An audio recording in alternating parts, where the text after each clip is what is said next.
ఉద్యోగులపై అధికారుల దౌర్జన్యం. సింగరేణి సంస్థలో అసలు ఏం జరుగుతుంది? తక్కువ కులాల పేరుతో హేళన చేస్తూ దూషిస్తున్న అధికారులు. ఒక్కొక్కటిగా వెలుగులోకి వస్తున్న నిజాలు. సింగరేణి సంస్థలో రోజురోజుకు పెచ్చిమీరుతున్న అధికారుల ఆగడాలు. మొన్నటికి మొన్న మహిళలను వేధిస్తున్నారని వచ్చిన వార్తా కథనం మరొక ముందే మరో కొత్త విషయం వెలుగులోకి వచ్చింది. కులం, అధికార అహంకారంతో ఎస్సీ, ఎస్టీ కులాలకు చెందిన ఉద్యోగులపై అధికారులు తమ ప్రతాపాన్ని చూపిస్తున్నారు. కొత్తగూడెం కార్పొరేట్ ఏరియా సింగరేణి ప్రధాన కార్యాలయంలో ఓ ఉద్యోగిని పైస్థాయి అధికారి కులం పేరుతో దూషించి హేళన చేసిన విషయం ఉన్నతాధికారుల దృష్టికి పోగా ఏజీఎం సమక్షంలో మళ్లీ పునరావృతం కావొద్దంటూ మందలించి వదిలేశారు. సింగరేణి సంస్థలో అంబేద్కర్ జయంతి ఉత్సవాలు నిర్వహించి పట్టుమని 10 రోజులు కూడా కాలేదు.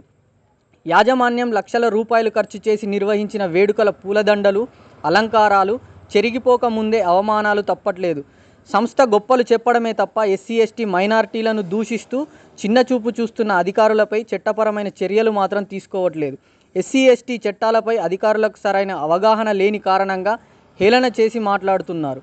అంబేద్కర్ ఉత్సవాలు నిర్వహించే యాజమాన్యం రాజ్యాంగంలోని ఎస్సీ, ఎస్టీ హక్కుల ప్రాధాన్యత గురించి అవగాహన కల్పిస్తే ఈ విధంగా అధికారులు దిగజారి ప్రవర్తించేవారు కాకపోవచ్చు.